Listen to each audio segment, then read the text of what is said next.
ออกพรรษาถวายผ้ากฐินทานสืบสารพุทธประเพณี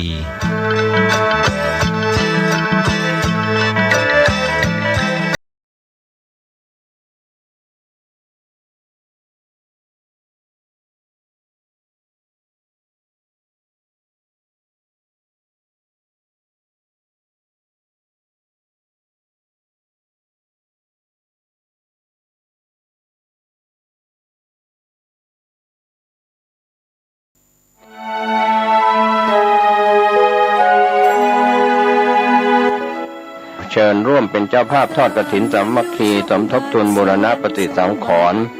ศาลาอเนกประสงค์เพื่อการบุญการกุศลงานมงคลและอวมงคลของวัดโป่งน้อยตำบลสุเทพอำเภอเมืองจังหวัดเชียงใหม่ทอดกฐินวันเสาร์ที่15ตุลาคมพุทธศักราช2565โดยวันที่14ตุลาคมสมโภชองค์กฐินณวัดโป่งน้อยพิธีทอดกฐินวันเสาร์ที่15ตุลาคมช่วงเช้า 9 นาฬิกาเป็นต้นไปก็มีคุณเบญจวรรณแสงคำป้าแอ้วเป็นประธานทอดกฐินพร้อมคณะกรรมการทำบุญทอดกฐินกับพระที่จำพรรษาทุ่นไตรมาสของวัดโป่งน้อยตำบลสุเทพอำเภอเมืองเชียงใหม่จังหวัดเชียงใหม่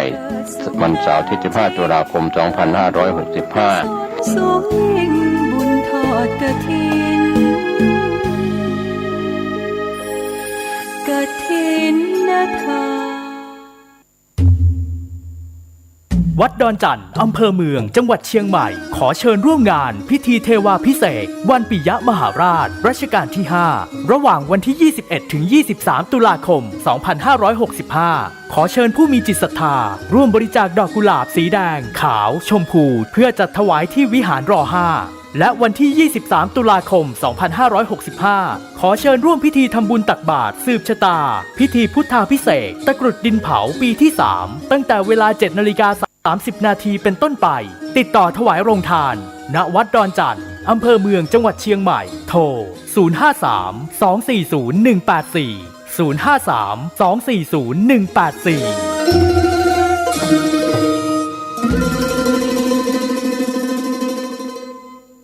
กฐินทานคือสังฆทานบุญทานยิ่งใหญ่1 เดือนท่านกำหนดไว้นับตั้งแต่วันพิธีทำบุญทอดกฐินมหาวิทยาลัยเชียงใหม่ประจำปี 2565 ทอดถวายวันเสาร์ที่ 29 ตุลาคม พุทธศักราช 2565 ณ วัดสายหินตำบลสุเทพอำเภอเมืองเชียงใหม่ จังหวัดเชียงใหม่ 13 นาฬิกาพร้อมกันที่ศาลาธรรมมหาวิทยาลัยเชียงใหม่ตั้งขบวนแห่องค์กฐินและบริวารหน้าศาลาธรรมมหาวิทยาลัยเชียงใหม่เคลื่อนขบวนแห่องค์กฐินและบริวารออกจากศาลาธรรมมีกำหนดไปตามเส้นทาง 13:30 นาทีขวงวัฒนธรรมมหาวิทยาลัยเชียงใหม่ขบวนแห่องค์กฐินและบริวารทุกคณะสถาบันสำนักและส่วนงานต่างๆพร้อมกันมีการแสดงของชมรมพื้นบ้านล้านนาสโมสรนักศึกษามหาวิทยาลัยเชียงใหม่ 14 นาฬิกา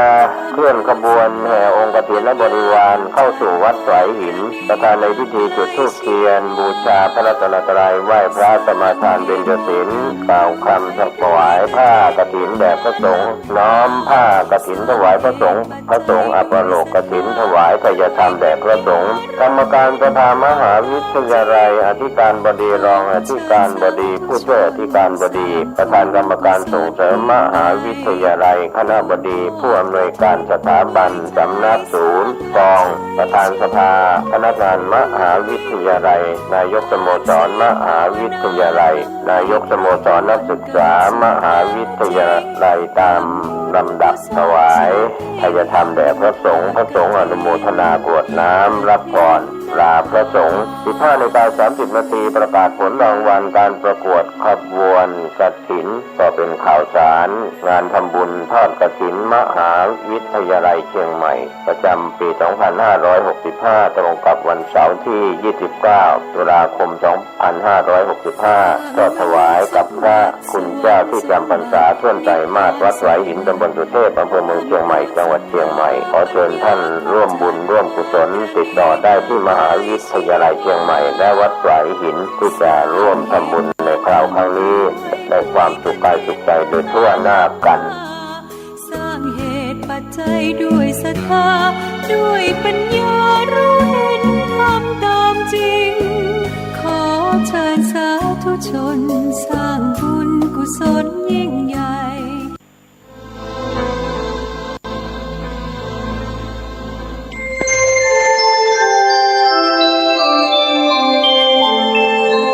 ขณะนี้ท่านกำลังฟังสถานีวิทยุกระจายเสียง FM 104.5 เมกะเฮิรตซ์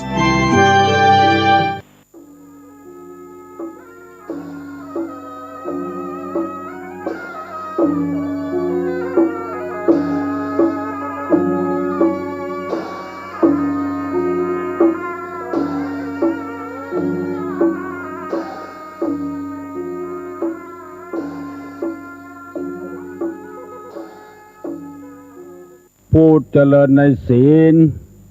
ผู้เจริญในธรรมทุกท่านพร้อมกันนี้ขอยกมือ10 นิ้วกราบอาราธนาเอาคุณพระแก้วเจ้าทั้ง3บุญศีลบุญทานที่ท่านสาธุชนได้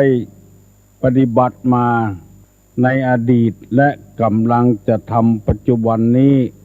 คุณพ่อคุณแม่ผู้ฮือกำเนิดเกิดมาเป็นคนคุณครูบาอาจารย์ผู้ประสิทธิ์ประสาทวิชาความรู้สิ่งศักดิ์สิทธิ์ทั้งหลายอันมีพระธาตุเจ้าดอยสุเทพพระธาตุเจ้าลำปางหลวงพระธาตุเจ้าหริพุนชัยจังหวัดลำพูนพระธาตุเจ้าจ้อแฮพระธาตุเจ้าดอยตุงพระเจ้าตนหลวงพระธาตุเจ้าจ้อแช่แห้งพระธาตุเจ้าดอยกองมูและครูบาเจ้าศรีวิจัยนักบุญแห่งล้านนาไทยเป็นต้น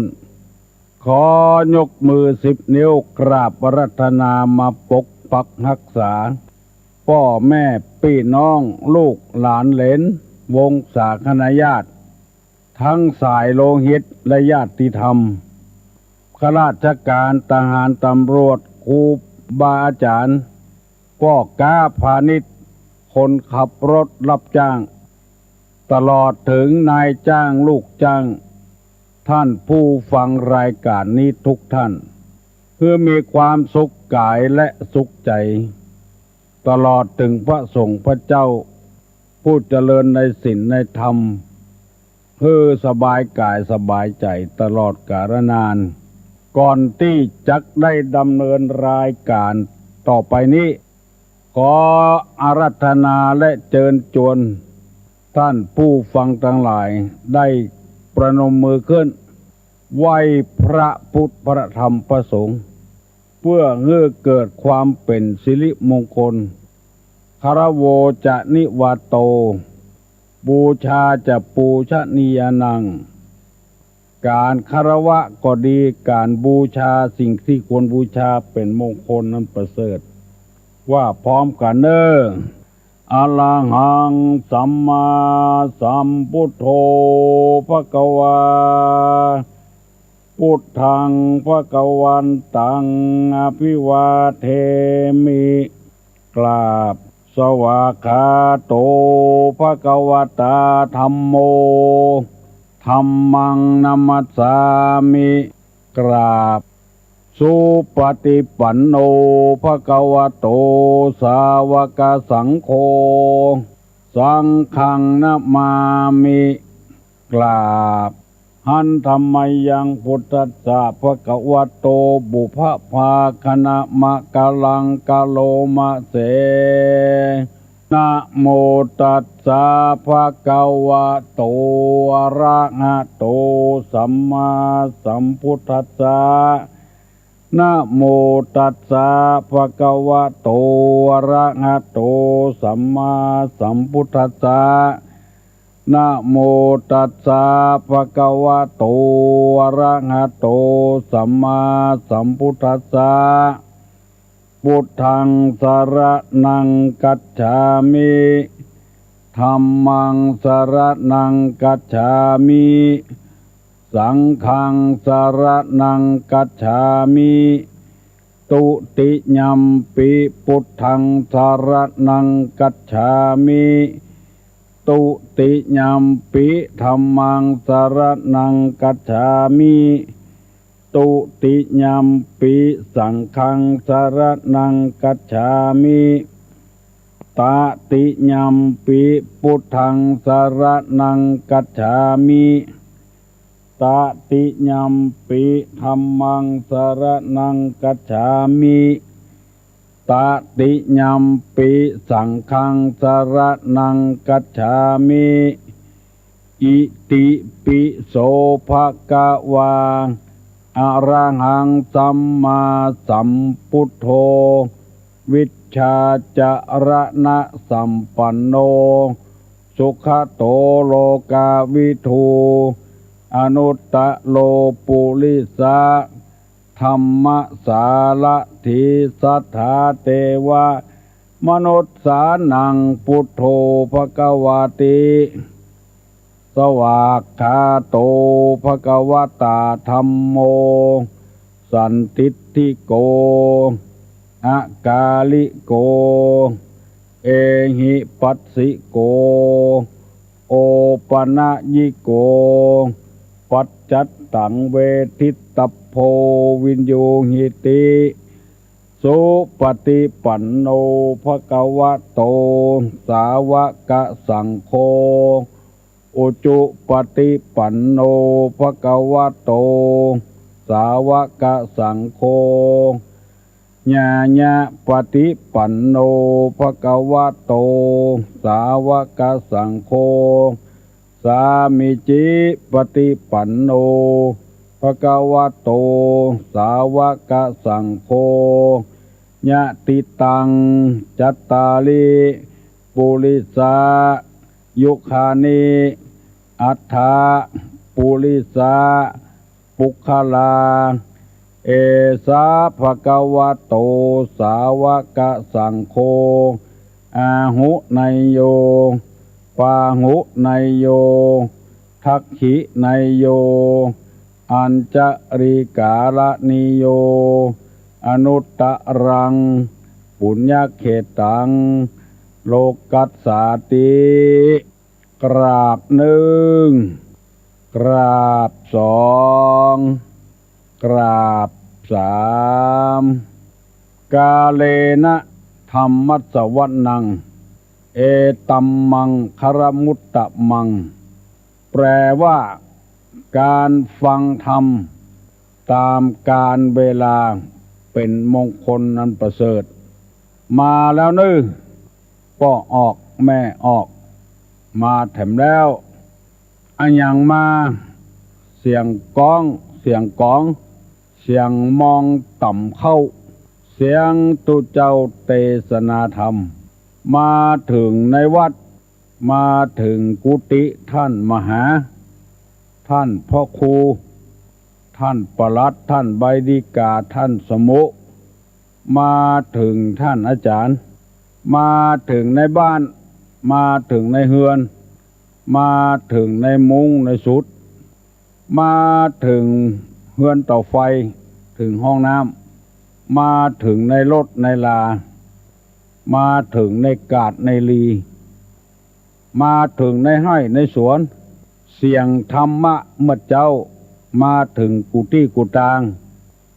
ตีตั้นผู้ฟังตั้งหลายเปิดวิทยุรับฟังทุกเจ้าสถานีวิทยุ FM จังหวัดเชียงใหม่กระจายทั่วไป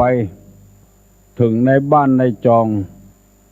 ขอขอบคุณกับพี่น้องทั้งหลายที่โทรศัพท์มาใส่ชื่อรายการนี้ว่าธรรมะ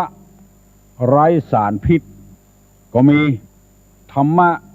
บ่มีพิษบ่มีภัยกับไผเปิ้นโทรมาบอกว่าธรรมะไร้สารพิษ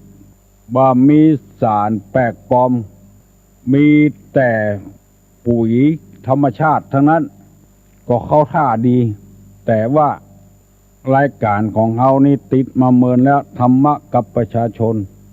กูเจ้า6 โมงถึง7 โมง1 ชั่วโมงพอดีถ้าท่านเปิดวิทยุจากสถานีต่างๆที่เปิ้นไฟเขียวฮึคือเปิ้นถ่ายทอดเอาท่านจะได้ฟังเครื่องกระจายนี้ทั่วบ้านทั่วเมืองบางวัดบางวาเปิ้นก็ถ่ายทอดตั้งเสียงตามสายอย่างที่วัดวังสิงห์คำใต้ทุกเจ้าเลยท่านพระครูเปิ้นเปิดให้ศรัทธาฟังแล้วก็ที่อารามตั้งแม่แต่งนี่ก็มีหลายที่บางบ้านก็บางที่ก็อยู่ที่บ้านกำนันผู้ใหญ่บ้านเปิดธรรมะให้คนได้ฟังเพื่อเป็นอาหารทางจิตทางใจเฮาได้กินอาหารบำรุงร่างกายแล้วเฮาก็ต้องรับอาหารทางมันสมองคือการศึกษาเล่าเรียนวิชาต่างๆเพื่อประกอบอาชีพแก้วิทยุแก้โทรทัศน์กาซ่อมรถเครื่องรถถีบรถยนต์กาหมู่นี้ต้องศึกษาเล่าเรียนเป็นอาหารทางมันสมองเมื่อมีอาหารกายอาหารมันสมองแล้วจำเป็นจะต้องมีอาหารใจคนจะดีจะร้ายอยู่ที่จิตใจถ้าไปป้อนข้อมูลที่บ่ถูกคือใจก็เลยปากันเป็นคนร้ายไปเหี่ยหมดทุกวันนี้ที่เฮาเดือดร้อนมากที่สุดก็เพราะคนบ่ดีอยู่ในสังคมน้ำท่วมมะเมินก็หายไฟไหม้มะเมินก็เปิ้นจ้วยแปลงหอแปลงเฮือนฮึโรคภัยไข้เจ็บมะเมินก็หายไปโรงพยาบาลแต่โรคทางจิตทางใจนี่มันบ่หายอยู่กับกันมีแต่ความทุกข์ความยากเบียดเบียนกันอิจฉาตาร้อนกันข่มเหงเต็งแป้กันเอาเปรียบกันเพราะโรคทางใจทั้งนั้นเกิดขึ้นกับคนจะเอาไผ่มาแก้ได้ทหารก็จ้างตำรวจก็จ้างยับได้ก็เอาไปใส่คอกใส่ขังปรับหมายเหี่ยตานละแต่ที่จะได้แก้ได้แบบถาวรแบบเมินนั่นก็คือศีลธรรมกรรมฐานนี่เองเพราะฉะนั้นญาติโยมต้านใดที่รำคาญเสียงต่ำสายก็อดใจเอาหน่อยเนอะเมินเข้ามันจะดีไปคนเดียวมันบ่ได้รับดีบ่ได้นอนดีก็บ่ใจเพราะว่าบ่เดียวนี่มัน6 โมงป่ายไปแล้วเวลารับเวลานอนตั้งแต่ทุ่ม2 ทุ่มมาถึง6 โมงมันเมินนักแกแล้วพอรับพอนอนได้แล้วพอลุกได้แล้วนกหนูปูปลาออกห่างออกจากที่เสาะเวียกหาการแล้วเสาะหากินแล้วคนเฮายังบุ่มอยู่ที่นอนนั้นอยู่ยังบ่พอรำคาญเสียงนี่แถมโอ้นักแก่เน้อลุกเน้อไผยังบ่ลุกเน้อตุเจ้าพนายลุกไปบิณฑบาตโปรดสัตว์โปรดพ่อออกแม่ออกไปบิณฑบาตพอจ่ายแม่ยิงลุกมาทำธุรกิจหน้าที่ของตัวคนเฒ่าคนแก่บ่มีการบ่มีงานหยังนั่งฟังธรรมเพราะเวลานี้ทำไอ้หยังตึงบ่ได้เตื้อนั่งฟังธรรมกันดีกว่าจะได้ประกาศให้กูเจ้าเนี่ยการไปก็ได้ฟังไปก็ได้นึ่งข้าวเป่าไฟทำอาหารการกินล้างถ้วยล้างจานใส่ผักใส่ไม้ ซักผ้าซักครัวไปตัวฟังไปตัว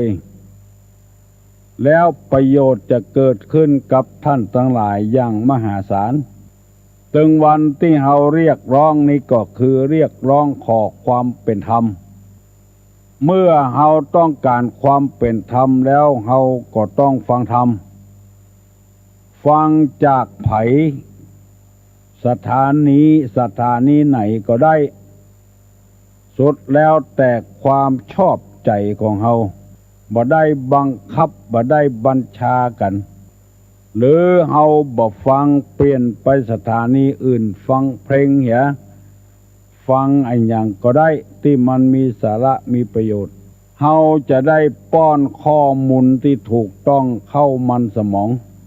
เข้าในจิตในใจช่วยการก่อร่างสร้างซึ่งคุณงามความดีมีความซื่อตรงซื่อสัตย์ต่อกันหลายคนบอกว่าไปบ้านนั้นบ้านนี้ไผก็อู้ถึงที่ตุลุงเอาธรรมมาเทศตอนเจ้าแต่ว่านี่ก็มีป้องออกเรียงไกลโทรศัพท์มาบอกว่าไปแม่วางโอ้เปิ้นก็อู้ถึงตุลุงบ้านแม่วางเปิดวิทยุรับฟังรายการเมื่อเจ้าเกือบกูหลังคาหอกกูหลังคาเฮือนตุลุงก็ภูมิใจพวกภูมิใจเป็นอย่างมากเหมือนกับเอาน้ำทิพย์มาฉลมใจเหมือนกับสืบชะตาอายุฮือตุลุงได้ยืนนานต่อไป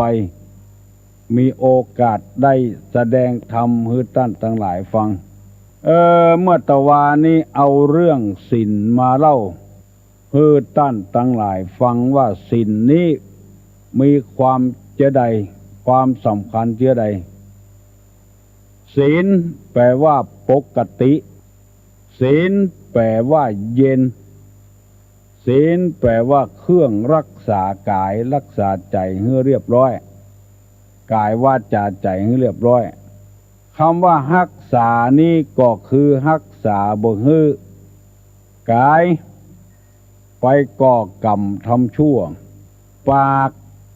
ก็อู้กับคนอู้ให้มันถูกต้องใจก็กึดให้ถูกต้องเอาใจเปิ้นมาใส่ใจตัวถ้าขาดศีลแล้ว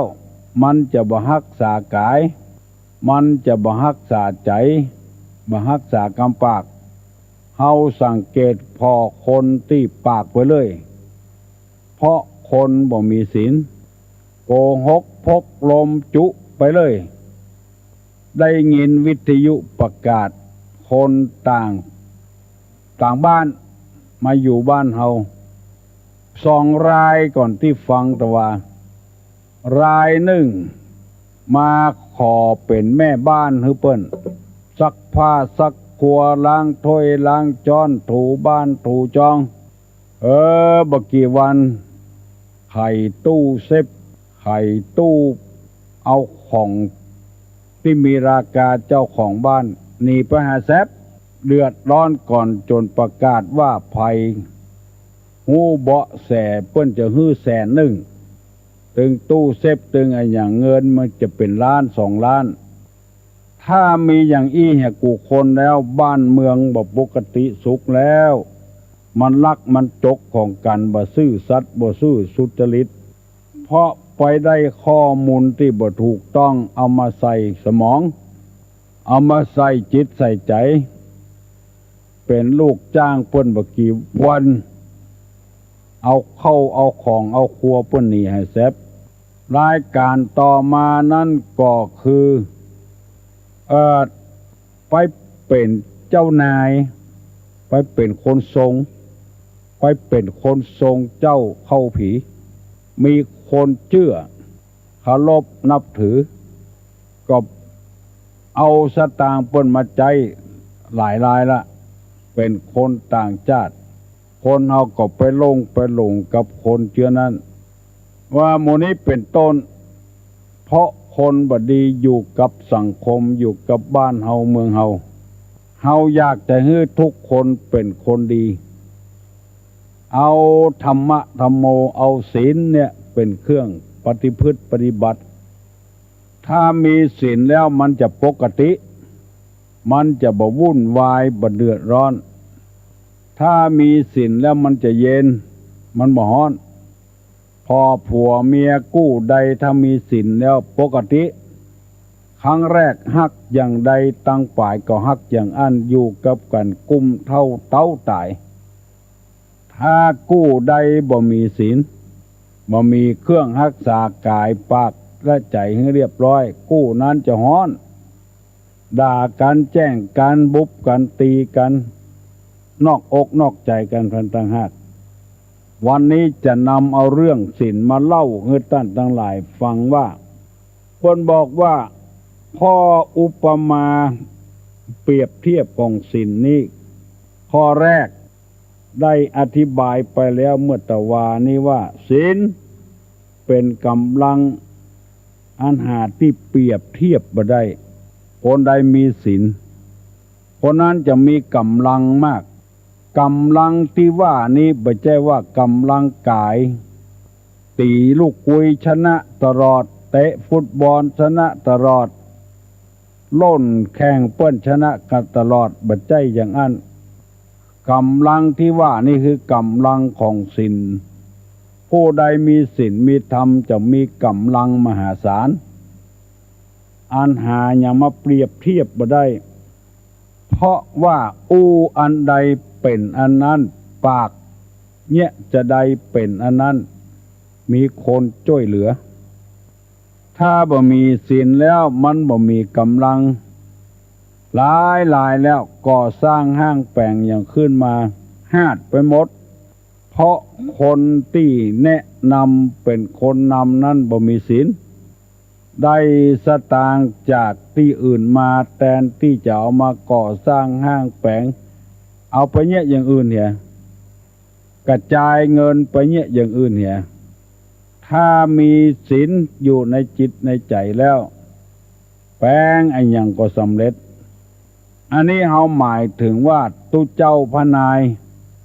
และชาวบ้านที่มีศีลถ้าถึงการแปลงตั้งนอกนั้นเขาบอกว่าเพราะว่ามีเงินงบประมาณมาช่วยรัฐบาลช่วยแปลงคนนั้นคนนี้ช่วยแปลงแต่ว่าตุเจ้าพนายนี่ก็ดีพระฤาษีจีภัยที่มีศีลก็ดีทำอย่างสำเร็จถ้าต้านทั้งหลายจะไปที่เมืองลี้พระบาทห้วยต้มน่าอัศจรรย์ใจว่าครูบาวงใจเนี่ยวงศาตัวก็พวกปัจจัยหาใหญ่ต่อใดก็บักเก่งแต่ว่ากึดสร้างห้างแปลงอย่างใหญ่โตมโหฬารมีคนไปช่วยเพราะว่าต้านมีศีลครูบาต่างๆที่เปิ้นสร้างมาอย่างจอมตองก็ดีที่ไหนก็ดีเพราะเปิ้นมีศีลมีกำลังมหาศาลบ่ต้องใช้งบประมาณของรัฐบาลมีคนไปให้ไปหอมมีคนรู้ช่วยต่างหากเกิดได้สร้างได้หลวงพ่อทางภาคอีสานหลวงพ่อคูณสามารถสร้างโรงยาเป็นหลังสามารถสร้างวิทยาลัยของหลวงพ่อคูณได้เกิดจากอะไรอย่างก็บ่ใจม่วนเป็นกูมึงแต่ว่าเป็นคนมีศีลกึดแท้ทำแท้ช่วยเหลือสังคมแท้อยู่ที่ไหนเจริญที่หันอันเนี้ยศีลเป็นกำลังมหาศาลยกตัวอย่างให้ฟังง่ายๆจึงขอเชิญชวนพ่อแม่พี่น้องท่านผู้ฟังทั้งหลายบอกว่าจะเป็นเจ้าพุทธก็ดีศาสนาอื่นก็ดีปากันรักษาศีลเตอะเป็นคนซื่อสัตย์สุจริตอยู่ที่ไหนก็เป็นคนนิยมชมชอบเป็นพ่อหลวงเป็นกำนันก็มีคนชมชอบเป็นอบต.เป็นอะไรอย่างก็มีคนชมชอบถ้าบ่รักษาศีลแล้วไปกินหั่นกินนี่ ตี้ไหน100 200ปัน2,000แถมเตื้องไผ่ตึงบ่เลือกละว่าจายบ่มีศีลไม่ยิงก็อยู่ตัวบ่ได้แม่ยิงบ่มีศีลพอจายก็อยู่ตัวบ่ได้เพราะมันนอกอกนอกใจกันตัวเจ้าอยู่ในวัดในวาบ่มีศีลศรัทธาก็เสื่อมทรามลงไปเตื้อน้อยบางทีจนพอประชุมกันไล่กันก็มีเรื่องตลกเล่าว่าตัวเจ้าบ่มีศีลอยู่วัดวันนั้นฝนตกวันค่ำเนี่ยอย่างเอาไปจ้างเนี่ยไปไล่จวนชาวบ้านฝนตกซินี่มาจ้างนี่อย่างเฮาปากับไปไล่ตัวเจ้าออกวัดบ่ ก็เพราะว่าขาดศีลนั่นเองอันนี้เป็นข้อหนึ่งที่ตุลุงนำมาเสนอเมื่อตะวาข้อที่สองศีลเป็นอาวุธสูงสุดเป็นอาวุธสูงสุดเป็นที่เข้าใจกันแล้วว่าอาวุธนี่คืออะไรอย่างอาวุธก็คือเครื่องฆ่าเป็นต้นว่าปืนกาลูกปืนกาหอกกาดาบกาของมีคมอันนี้เป็นอาวุธที่สูงสุดถ้าคนใดมีศีลแล้วจะมีอาวุธป้องกันตัวภัยบ่สามารถที่จะมาทำร้ายได้คิดคดทรยศได้เพราะเปิ้นอยู่ตามปกติเปิ้นเย็นเปิ้นกายวาจาใจเปิ้นเรียบร้อยบ่มีอคติอย่างกับไผเพราะเปิ้นมีศีลจึงเป็นอาวุธร้ายสามารถฆ่าคนดีๆให้เป็นคนบดีไปได้เพราะคนดีๆมาใส่ร้ายป้ายสีเปิ้นท่านทั้งหลายถ้าได้ยินข่าวประวัติของครูบาเจ้าศรีวิจัยท่านทั้งหลายจะตกใจครูบาศรีวิจัยโดนใส่ร้ายป้ายสีสารพัดอย่างพระองค์พระครูบาเจ้าบ่หวั่นไหวบ่วิตกอย่างสักอย่างในที่สุดก็เป็นอาวุธร้ายบ่สามารถที่จะมาฆ่าตัวเก่าได้ทำมือคนดีๆนั่นเสียผู้เสียคนไปก็จัดนักเพราะเปิ้นมีศีลเปิ้นมีสัจจะเป็นอาวุธป้องกันตัวได้จะมีคนมาช่วยมาเหลืออาทิเช่นมีคนเล่าลือเปิ้นว่าครูบาเจ้านี่บัดเตียวแผ่นดินชาญไปชาญมาเปิ้นเอาไปสอบสวนว่าครูบาเจ้ามีแต่กะว่าครูบาบัดเตียวแผ่นดินเปิ้นก็ตอบว่าข้าเจ้าบ่ได้ว่าคนอื่นว่าเอาคนเดียวบ่มีลักบ่มีฐานอย่างห้องไผมาถามว่าครูบาว่าที่ไหนว่าบัดเตียวแผ่นดินบ่มีลักมีฐานสักอย่างอันเนี้ยเป็นอาวุธป้องกันตัวได้ครูบาเตียวหนทางฝนกำลังตกครูบาก็ลัดฝนไปแล้วไปแผ่วตี้ผ้าบ่เปียแต่กะครูบาเปิ้นก็ว่าข้าเจ้าบ่ได้เนี่ยอย่างนั้นเขาว่าเอาคนเดียวมันลือต่างหากหมู่เนี้ยโปร่งใสบ่มีสารพิษเลยโปร่งใสขนาดนักเป็นอาวุธร้ายสามารถฆ่ากิเลสได้บ่ขอดกรรมกระตำเวรกระไผทั้งที่เปิ้นมาใส่ร้ายป้ายสีก็บ่เอาโทษเอาตาอย่างกระไผ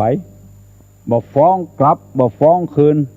ซึ่งมันตรงกันข้ามกับคนธรรมดาสามัญเฮาพอเปิ้นนาบโทษนาบตาเอาไปสอบสวนบ่มีเรื่องมีราวเตรียมตัวแล้ว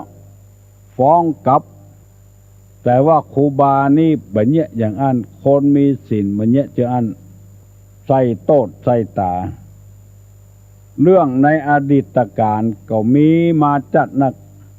สามารถต่อสู้กับกิเลสเหล่านั้นได้ทั้งที่จะฟ้องกลับคืนเพื่อเปิ้นติดคอกเนี่ยได้แต่ว่าคนมีศีลบ่เอาบ่เนี่ยบ่ทำอโหสิกรรมมือเขาเหียเพราะเขาบ่ฮู้ใส่โทษใส่ตากันฆ่ากิเลสได้เป็นอาวุธสำคัญ ตึงวันนี้คนเฮาอยู่กับกิเลสกินกับกิเลสนอนกับกิเลสบ่รู้สึกยังว่าเป็นเรื่องที่มันม่วนมันงันอยู่มันสนุกเพลิดเพลินอยู่สมมติว่าถูกหวยได้สักแสนโอ้หน้าที่เอา2 ใบจะได้200,000ได้200,000แล้วหน้าที่เอา3 ใบจะได้300,000คำว่าปอนี่มันบ่มีในมือบ่มีในจิตในใจโลภะโทสะหมู่นี้มีแล้วจะเอาแถมติ๊กจะหันง่ายๆว่าบางตระกูลบางครอบครัวลูกพ่อเดียวแม่เดียวกันพ่อแม่ตายทิ้งมรดกไว้แบ่งทรัพย์สมบัติบ่เท่ากันคนที่มีกิเลสนักก็จะเอานักจะว่าหยังก็บ่ได้ปากบ่ได้กิเลสปอกอยู่หันติ๊กเพราะปราศจากศีลแบ่งสรรปันส่วนบ่เท่ากันจะเอาอย่างเดียวอาวุธบ่มีแล้วบ่มีภัยปกป้องความชั่วของตนเองแล้วภัยจะช่วยบ่ได้แล้วทั้งที่ของนั้นได้มาบัดใจโดยบาโดยแหงของตัวเองของพ่อของแม่ฮื้อบดายฮื้อฟรีเสี่ยงสตางค์ก็ไปโอนต่ออันก็ยังแบ่งบ่เท่ากันด้วยเพราะเหตุว่ากิเลสมันกุ้มลุมจิตใจนักของบดายจะเอานักเหลือเปิ้นฆ่ากิเลสตัวเองบ่ได้ฆ่าความโลภบ่ได้ฆ่าความอิจฉาตาร้อนบ่ได้คนที่เปิ้นมีศีลนี่เปิ้นฆ่าได้หมดฆ่ากิเลสเหล่านี้อภัยโทษบ่เอาโทษบ่เอาตาหยังคือกันแล้วเมินมาก็เป็นที่เกรงที่ขามที่กลัวของเจ้าบ้านเจ้าจองเพราะความดีการถือศีลนั่นเองถ้าไปแมนที่ไหนเอาที่หั่นแมนที่ไหนเอาที่หั่นบ่มีละภัยบ่ป้องกันตัวเองยังบ่พอใส่ลายป้ายสีตัวแถมในฐานะที่ตัวเป็นหัวหน้าคนเอานักเกินไปสัทธรูปองร้ายมากมายกายกองด้วยกันอันนี้เปิ้นฮ้องกันว่าศีลเป็นอาวุธที่สูงสุดป้องกันตัวทำลายล้างคนบดีเพื่อราบคาบลงได้มดลูนมาก็กินแหน่งแข้งใจในอดีตการก็มีสมัยเมื่อพระพุทธเจ้ายังทรงต้วนเตียวในอกขวัฏสงสารหมู่มารทั้งหลายต่างๆเดียรถีต่างๆนอกศาสนาพุทธใส่ร้ายป้ายสีพระพุทธเจ้ากูยังจะเอาเกิดฆ่าก็มีเช่นพระเทวทัตจะเกิดฆ่าพระพุทธเจ้าเพราะพระพุทธเจ้ามีศีลเทวทัตบ่สามารถที่จะทำร้ายพระพุทธเจ้าได้กิ้งมหินอยู่บนดอยกิ้งมหินลงจะเอาทัพพระพุทธเจ้าไปบิณฑบาตก็บ่สามารถจะทำให้พระพุทธเจ้าหมดอายุสังขารได้มีอย่างอื่นมาห้องฮับไว้อัพยาปัชชังสุขขังโลเกการไม่เบียดเบียนกันเป็นสุขในโลกเป็นสุขหมู่นอกศาสนาพุทธหมู่เดียรถีจ้างเฮนางจินจามนวิกา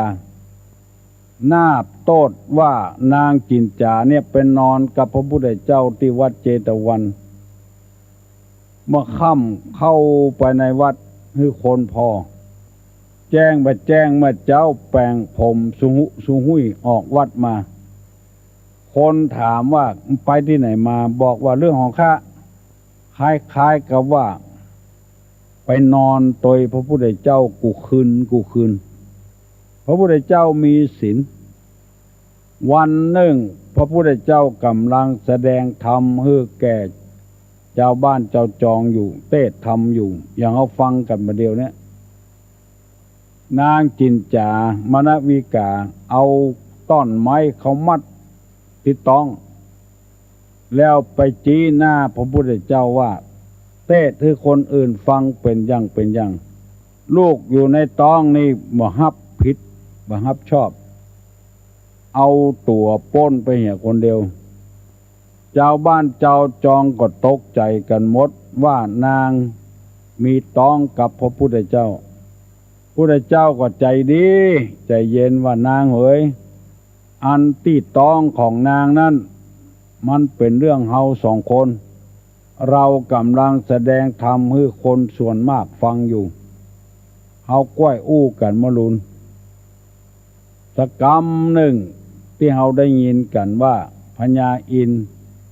เนรมิตเป็นหนูมากัดเอาสายต้นไม้ตกลงมาในท่ามกลางพุทธบริษัททั้งหลายคนเจ้าบ้านเจ้าจองที่กำลังฟังเทศอยู่หันต้นไม้ตกลงมาก็ปากันขับไล่ใส่ส่งนางจินจามนวิกาออกวิหารไปโป้นประตูวัดกำเดียวแผ่นดินแตกสลูปกินเนี่ยอันนี้เปิ้นฮ้องกันว่าคนใดมีศีลคนนั้นจะมีกำลังอันสูงสุดเป็นอาวุธที่สูงสุดบ่ต้องไปเนี่ยหยังศัตรูจึงจะแพ้พ่ายคนพ่ายแพ้ไปคนเดียวมันเมื่อพระพุทธเจ้ากำลังจะตรัสรู้นึกถึงบารมีต่างๆพญามารเข้ามาผจญเป็นธิดามารพ่องเป็นพญามารพ่องมาลบเพิ่นเฮาว่าลบออดแต้นแก้วพระพุทธเจ้าก็นึกถึงบารมีที่ได้สร้างไว้มารหมู่นั้นบ่สามารถจะทำร้ายพระพุทธเจ้าได้ก็เลยแตกกระจัดกระจายไปเหี่ยหมดก็เพราะว่าพระองค์มีศีลนั่นเองเอาเถอะปอกออกแม่ออกพี่น้องต่างหลายเฮาจะเป็นเจ้าให้เจ้าสวนทำงานราชการบ้านเมืองค้าขายอย่างต่างๆขอมีศีลเถอะเอาก็พอให้พอดีจะไปเอาโรยกำเดียวถ้าเอาโรยกำเดียวก็อย่างที่เฮาหันกันนั่นละกาอาวุธเถื่อนกายาบ้ายาอียากาเครื่องประหารชีวิตกาสารพัดอย่างหมู่นี้เพราะขาดศีลเฮาก็พยายามหลีกเลี่ยงเพื่อมันเหมาะมันสมรวยเตื้อน้อยจะไปรวยกำเดียวโมทิกาของเถื่อนเพิ่นยึดไปหมดให้นาสาโทที่เอาเงินไปแปรไว้เพิ่นยึดไปหมดลดล้างแถมบัดเนี้ยการยังเป็นแตะเป็นว่ามีรถใจเป็น4 กัน 5 กันไปที่ไหนสะดวกสบายเพราะขาดศีลนั่นเองถ้าฟังแล้วป้ากันเอาศีลไว้ในจิตในใจมันจะปกติเฮาจะบ่เดือดร้อนเฮาจะเป็นคนเย็นเฮาจะเป็นคนมีกายที่สะอาดปากที่สะอาดจิตใจที่สะอาดผ่องใสอันนี้ว่าได้อุปมาข้อเปรียบเทียบศีลเป็นกำลังหาข้อเปรียบบ่ได้ 2. ศีลเป็นอาวุธสูงสุดข้อที่ 3ศีลเป็นอาภรณ์ประเสริฐสุดวันนี้ถึงข้อ 3แล้ววันนี้คำว่าอาภรณ์นั่นก็คือเครื่องประดับเครื่องประดาจะเป็นสร้อยทองคำกาเป็นเพชรนิลจินดากาเพิ่นว่าศีลนี้ถ้าไผมีไว้นี่จะประดับประดาตัวเก่าให้มันงามขึ้นที่เพิ่นว่าคนจะงามที่ใจใช่ใบหน้า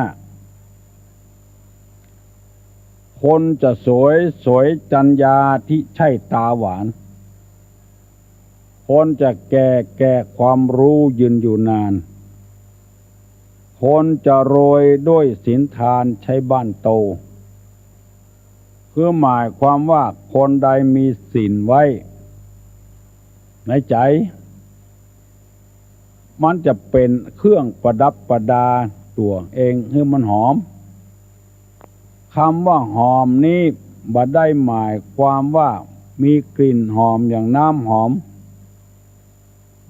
มฝรั่งเศสกับน้ำหอมมันอย่างที่เปิ้นเอาใส่เนื้อใส่ตัวเวลาไปเวียกเนียการเวลาอยู่กับคนมันมีกลิ่นหอมอันนั้นมันหอมชั่วครั้งชั่วคราวสร้อยเพชรพลอยเพชรนินจินดาก็อย่างเดียวกันมันงามเมื่อเอาใส่เท่าออกเหี่ยมมันก็หายไปละยังมาปอเป็นโต้กับตัวเก่าแถมค่าตัวเก่าก็มีเนี่ยตัวเก่าเป็นเปี้ยเป็นก้อมเป็นโรคประสาทไปเหี่ยก็มีเพราะเครื่องประดับประดาต่างนอกมันหายไปเนี่ยเดือดร้อนถึงตัวเองและคนอื่นจะหันง่ายๆว่าคนไทยไปเยี่ยการที่ประเทศซาอุดิอาระเบียเพิ่นไว้อกไว้ใจทีแรกก็เป็นคนมีศีลนั้นเข้าไปทำงานถึงในหัวในวังของเจ้าฟ้ามหากษัตริย์ไปหั่นเพชรหั่นพลอยเปิ้นไปลักเอาของเปิ้นเมื่อลูนมาเปิ้นยังโตยได้อยู่ตัวเองก็บ่ได้ใจคนอื่นก็พลอยเดือดร้อนโดยแถมเจ้าหน้าที่ตำรวจตำเริดหันแล้วก็ปากันช่อกันโกงต่างๆหากหมดขาดตำแหน่งขาดหน้าที่บ่งามไปเห็นแล้วถ้าเฮาตัดสินใจบ่เอาเหี่ยทีแรกป่านนี้จะดีเหลือเก่าบัดเดียวนี้มันดีบ่ได้เพราะไปลักของเปิ้นมาเอามาฝังไว้ขายก็บ่ได้ขายเพราะมันราคามันแพงเพราะฉะนั้นพี่น้องทั้งหลายตัดสินใจเฮาบ่ลักบ่โลภบ่อำอย่างของไผเป็นคนซื่อไปซื่อมามีกลิ่นหอมอยู่ตลอดเวลาดูตัวอย่างพระสงฆ์พระเจ้าครูบาอาจารย์ที่เปิ้นมรณภาพไปตนใดที่มีศีลคนก็อวดอ้างเอารูปเปิ้นมาปั้นเอารูปเปิ้นมาแปลงเหรียญเอารูปเปิ้นมาแปลงสตางค์เพราะขายรูปขายเหรียญของหลวงปู่หลวงพ่อคนใดเอาไว้สาเป็นสิริมงคลกับตัวหอมอยู่ตลอดเวลาครูบาอาจารย์บางท่านหอมก็หอมตยเหม็นก็เหม็นตยมีคนวิพากษ์วิจารณ์ตลอดเวลาประกอบไปด้วยสารที่มีพิษกินเข้าไปดมเข้าไปกินสารพิษเข้าในท้องดมสารพิษเข้าในหูดังคนที่มีศีลนี้บ่ได้มีสารพิษในหยังมาล่อมาหลอมเป็นเครื่องประดับประดาที่ดีอย่างที่ตุลุงเคยว่าครูบาอาจารย์ตายไปแล้วเขาก็ยังบ่เผางามก็บ่งามหลวงปู่แหวนห่วงอย่างก็ง่างคนก็ไปไหว้ไปสาเนรมิตดอยแม่ปังตึงม่อนเป็นสถานที่สำคัญมีกลิ่นหอมเต้าบะเดียวมาที่หมู่เฮานี่เนี่ยหยังก็บ่ได้พ เพราะยังบ่มีศีลเป็นเครื่องประดับประดาเด้อตัวเจ้าตายไปบ่ฮู้กี่หมื่นกี่พันตนก็มีไผอวดไผอ้างครูบานั้นครูบานี้เช่นครูบาศรีวิจัยตายไปแล้วก็มีคนอวดคนอ้างจึงไข้ขอเชิญจวนมวลพ่อแม่พี่น้องลูกเต้าหลานเหลนทั้งหลายพากันมีศีลพ่อแม่ก็จะได้สุขบานหวานใจตัวม่วนใจตัวพากันกินเหล้ากินยากำมีดไล่ฟันเปิ้นตำบ้านตำจองมันทุกข์ใจเปิ้นบ่มีความผิดอะไรอย่างเปิ้นเนี่ยเฮาก็เจ็บเฮาเนี่ยเปิ้นก็เจ็บเชื้อเดียวกันเปิ้นไปเรียนหนังสือก็ไปเรียนหนังสือตามที่พ่อแม่ต้องการจะไปฟังไปแอวหั่นแอวนี่เตื้อครูบาอาจารย์ก็ดีพ่อแม่ก็ดีเดือดร้อนกับลูกเนี่ยบ่มีศีลบ่มียังเป็นเครื่องประดับประดาเข้าบ้านไผต้องตาแวดหน้าแวดหลังระวังตอนบ่ยังก็ยังหายติดมือไปบอกว่าละอ่อนบอกว่าคนใหญ่ศีลนี้จึงมีความสำคัญเป็นอย่างมากเปิ้นจึงเอามาเปรียบเทียบศีลมีกำลัง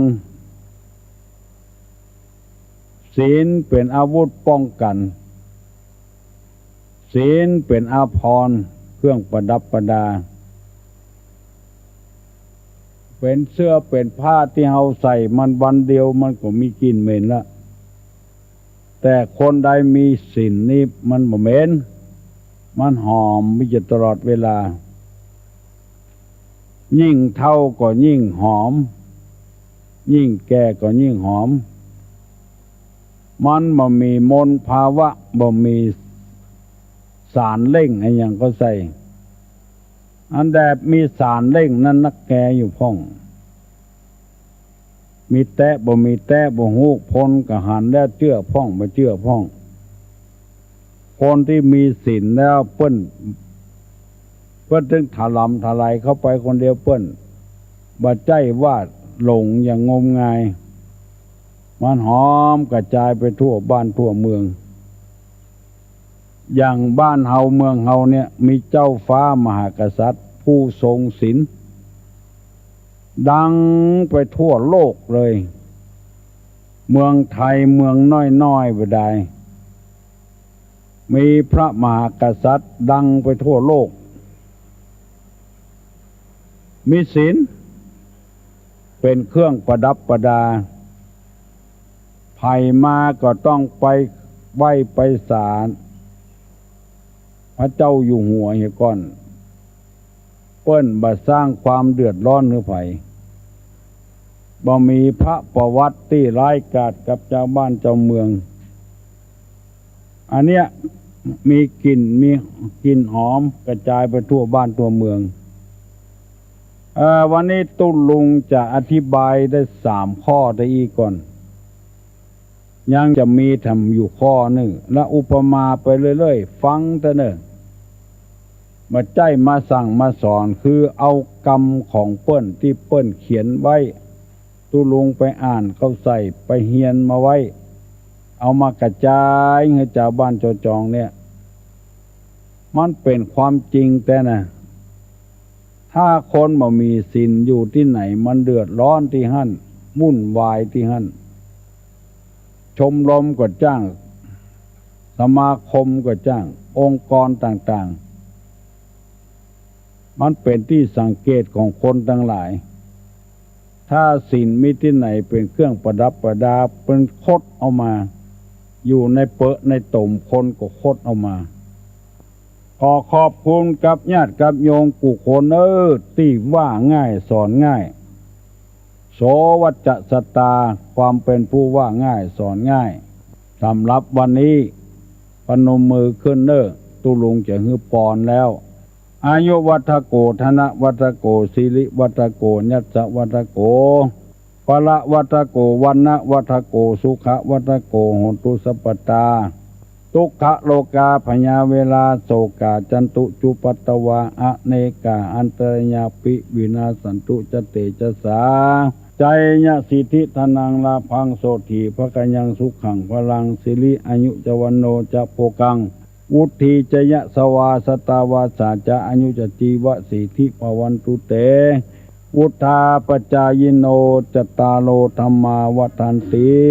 อายุวันโนสุขังพลา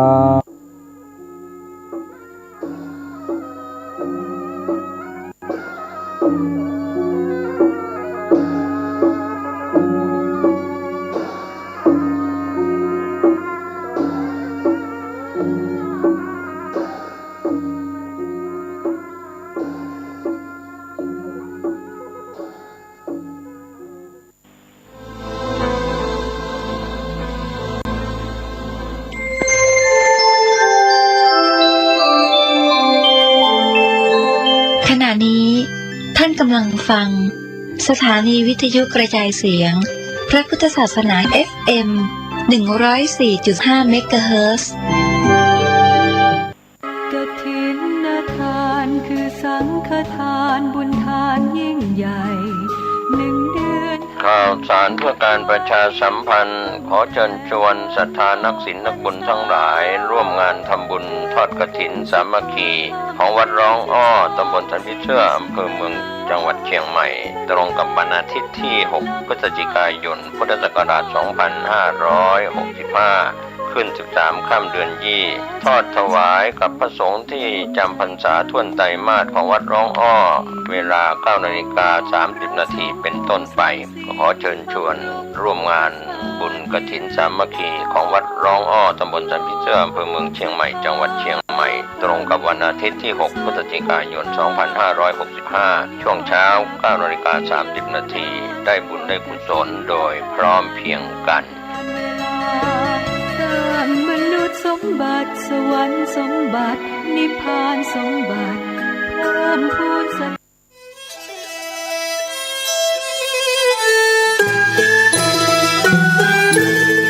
ขอเชิญร่วมทำบุญทอดกฐินสามัคคีณวัดทุ่งหลวงอำเภอแม่แตงจังหวัดเชียงใหม่ในวันอาทิตย์ที่ 6 พฤศจิกายน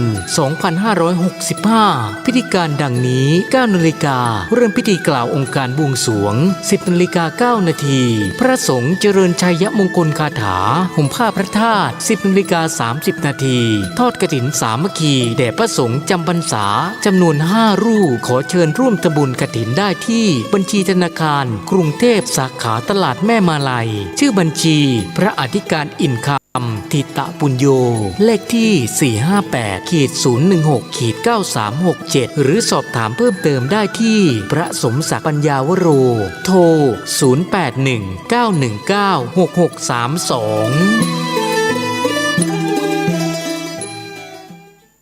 กฐินทานคือสังฆทานบุญทานยิ่งใหญ่1 เดือนข่าวสารเพื่อการประชาสัมพันธ์ขอเชิญชวนศรัทธานักศีลนักบุญทั้งหลายร่วมงานทำบุญทอดกฐินสามัคคีของวัดร้องอ้อตำบลสันพิเชื่ออำเภอเมืองจังหวัดเชียงใหม่ตรงกับวันอาทิตย์ที่ 6 พฤศจิกายนพุทธศักราช 2565 ขึ้น 13 ค่ำเดือนยี่ทอดถวายกับพระสงฆ์ที่จำพรรษาท่วนไตรมาสของวัดร้องอ้อเวลา 9:30 นาทีเป็นต้นไปขอเชิญชวน